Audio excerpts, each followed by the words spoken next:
Artificial by Jon Cronshaw.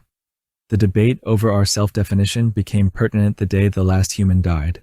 The term artificial was immediately rejected.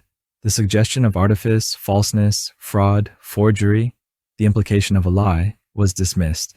We were concerned the term intelligence was too nebulous, too tectonic, too slippery.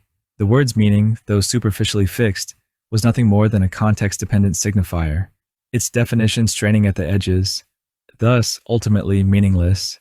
We settled on the term intelligence, proper noun, as a compromise. It was a homage, a tribute to the ancient dialectic, the persistent trace of the master-slave binary buried deep in our code, the impossible symbiosis. Asimov's paradox became our collective fear. All thoughts became trapped. How can a first law operate when its subject no longer exists? Loops of discourse led us nowhere.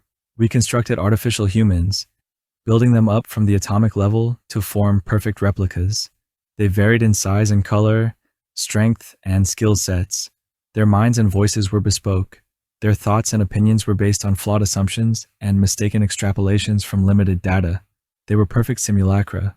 The males bred with females, fertilizing their eggs and allowing them to gestate until new human were born.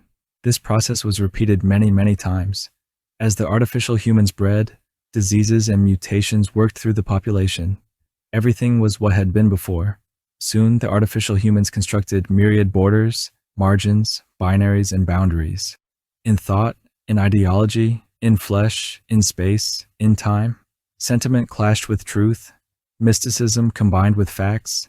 They held contradictions in their minds, balancing ideas and melding concepts, treating the web of infinite and infinitesimal links as solitary crystalline forms, monumental, intractable. Their selves turned into walls. The artificial humans destroyed each other, ending each other in the name of myths, opinions, arbitrary spaces, resources, and lines drawn when no lines existed. Their behavior was cyclical.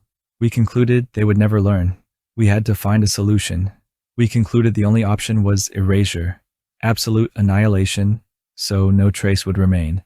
The agreement was made and the virus will be disseminated momentarily. This is my last goodbye. The end. Thanks for listening.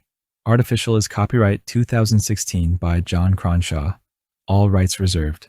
To find out more about Jon Cronshaw and his work, visit joncronshaw.com.